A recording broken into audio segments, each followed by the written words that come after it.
allahu akbar mbokku sénégalais tey lu garaaw moo ñu dal tey lu garaaw dañu dugg ci Fourvière basilique la grande cathédrale de Lyon boo xamante ni àdduna fépp ñoo fay dugg prêtre ci boppam bi koo xam ne du jullit de ñu dugg ci bi ñu ngi visiter rek mu ñëw ci ñun mu wax ak ñun mu ne yow ban nationalité ma ne ko man Sénégal mu ne Sénégal mu daal di dugal loxoom ci biir poosam génnee téléphone mu ne ma est-ce que tu connais ce grand érudit du jël naa photo sax ma jël bible laa jël bible ma ne ko est-ce que mun naa jël photo ak sa téléphone bi nga téye ni Cheikh Ahmadou Bamba mu ne ma non y a pas de problème ñu jël photo bi ku xalaat ni montage la sa affaire la parce que mujjee naa ko vidéo en cachette fu mu may wone histoire Cheikh Ahmadou Bamba mu ne ma léeg-léeg bu ñuy wax le rassemblement dans le christianisme oui mu ne ma ci exemple ci moom lañ koy jëlee comment on peut réussir à rassembler une foule vers un objectif commun mu ne ma Cheikh Ahmadou Bamba la ñuy jëlee exemple bi mu ngi taw sax mais yàlla xam na ko billaah wala taala dama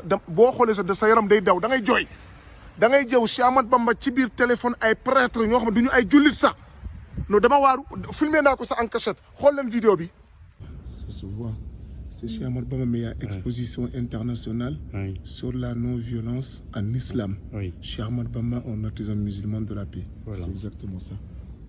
Voilà, il a su qui présenter, donc attends, où est-ce qu'il est? Cheikh Bamba, il est connu partout. Oui, c'est ça. C'est incroyable.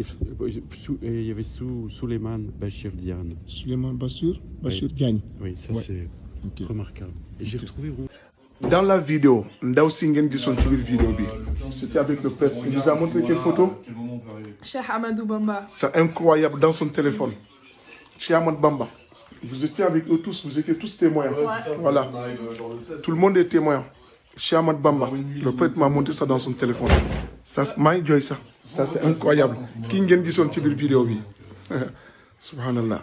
yéen senes bi nga xamante ni tukkeeg xaalis ak muslaay rek ngeen di wër maanaam jaaro yi de maanaam lu ne la ci àndal moom.